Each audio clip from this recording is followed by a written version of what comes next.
In this tutorial, we will illustrate the postulates of quantum mechanics about the outcome of position or energy measurement as a function of time. We take back the model of a particle trapped in a one-dimensional well, of which 1, the potential energy for x smaller than 0 or x larger than 1 is infinite.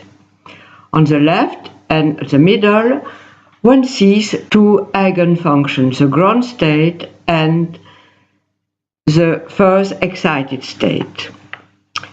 They are the only sign functions which are 0 at the two boundaries. The wave functions are in red and the square modulus are in green.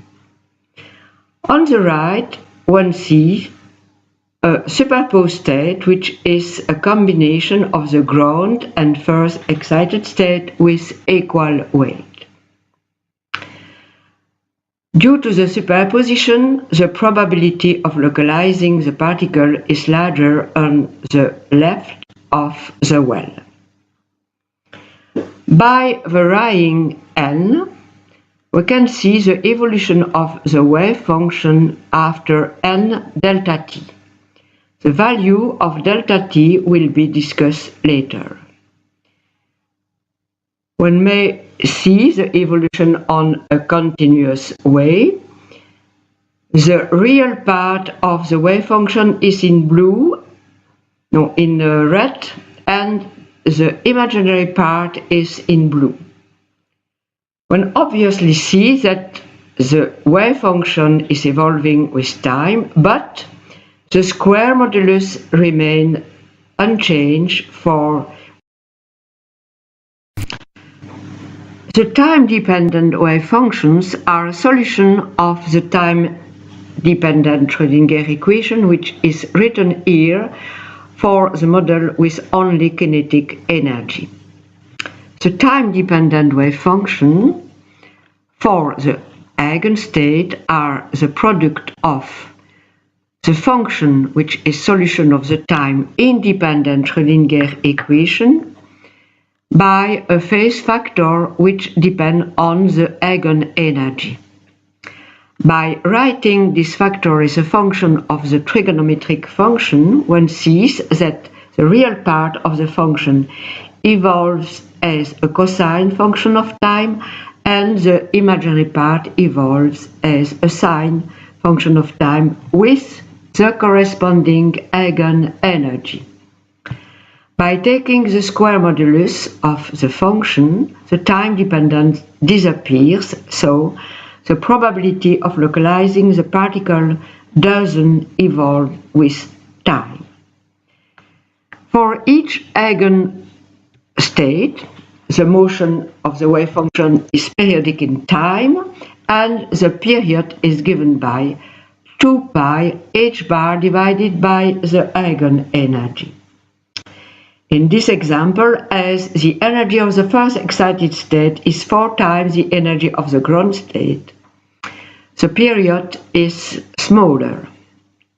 In this CDF, the time interval is chosen as the period of the ground state divided by 60.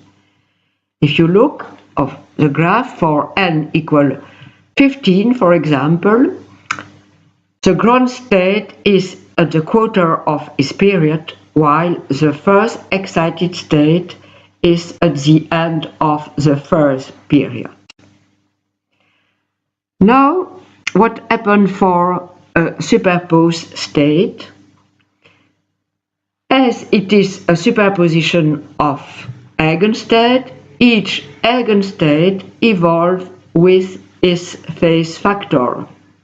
And as the eigenenergies are different, by taking the square modulus, the time dependent doesn't disappear, and the probability is now evolving with time.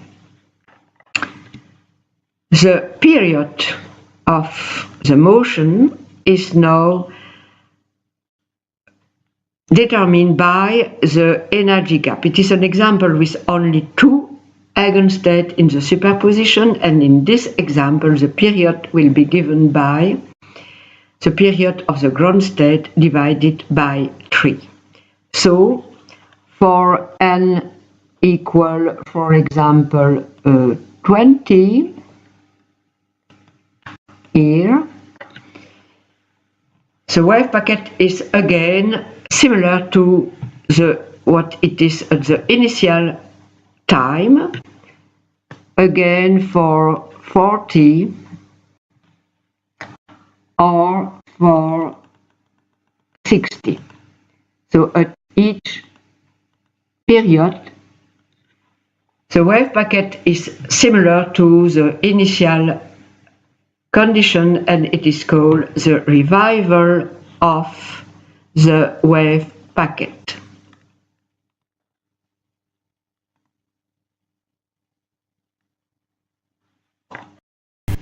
In order to illustrate what happens for a superposed state, we take again the example of a trap which is suddenly enlarged.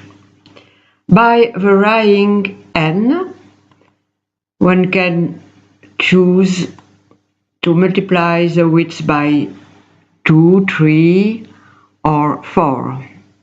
I shall choose n equal 2, like this.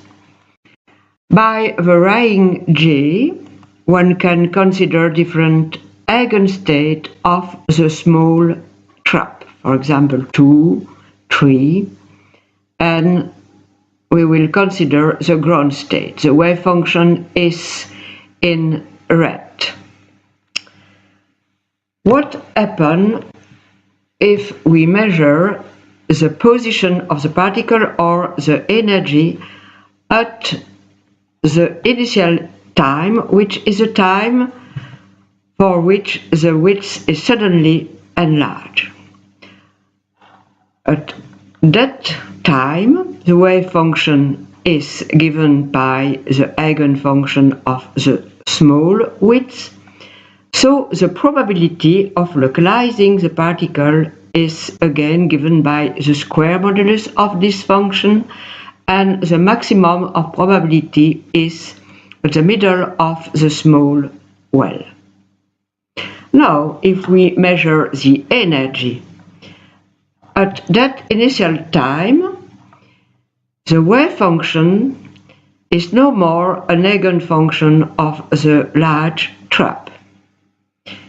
It may be expressed as a linear combination of the eigenfunction of the new well. And the coefficients are given here on the left, and the square modulus are given on the right. If we measure the energy, the only possible outcomes of the energy are the eigenenergy of the new well, and the probabilities are given by the square modulus of the coefficient of this linear expression. So the probability to get the different energies of the new well are represented here. The wave function at the initial time is thus the linear combination, like this, and for a different time we keep the same linear combination, but each eigenfunction of the new well is multiplied by the phase factor containing the new eigenenergy. The probability of obtaining each energy is given by the square modulus of the coefficient. Now the coefficients are time dependent, but by taking the square modulus, one sees that finally the probability remains constant. So the probability is completely independent of time. It is the same for the average value of the energy or for the standard deviation from the average of the system. Finally, let us see how evolves the probability of localizing the particle in the large well. By varying t, we can see the evolution of the real part of the wave function in red and the imaginary part in green and the square modulus in blue. By the arrow, we get a continuous variation with here t is a fraction of the period of the wave packet, which is given by 16 divided by pi. This value will be explained later. So, for example, if we choose t equal 0.25, it is the quarter of the period and the wave packet is delocalized over the whole well. For t equal 0.5, it is half the period, and now the wave packet is localized on the right of the well. And finally, for t equal 1, we have the revival of the initial condition. To understand what happened, we have to consider the expression of the time-dependent wave function. We have the linear combination, so the combination of all the eigenfunctions of the new well, and the phase factor contains the eigenenergies. We may understand that the wave packet will take the initial value when all the phase factors are simultaneously equal to 1.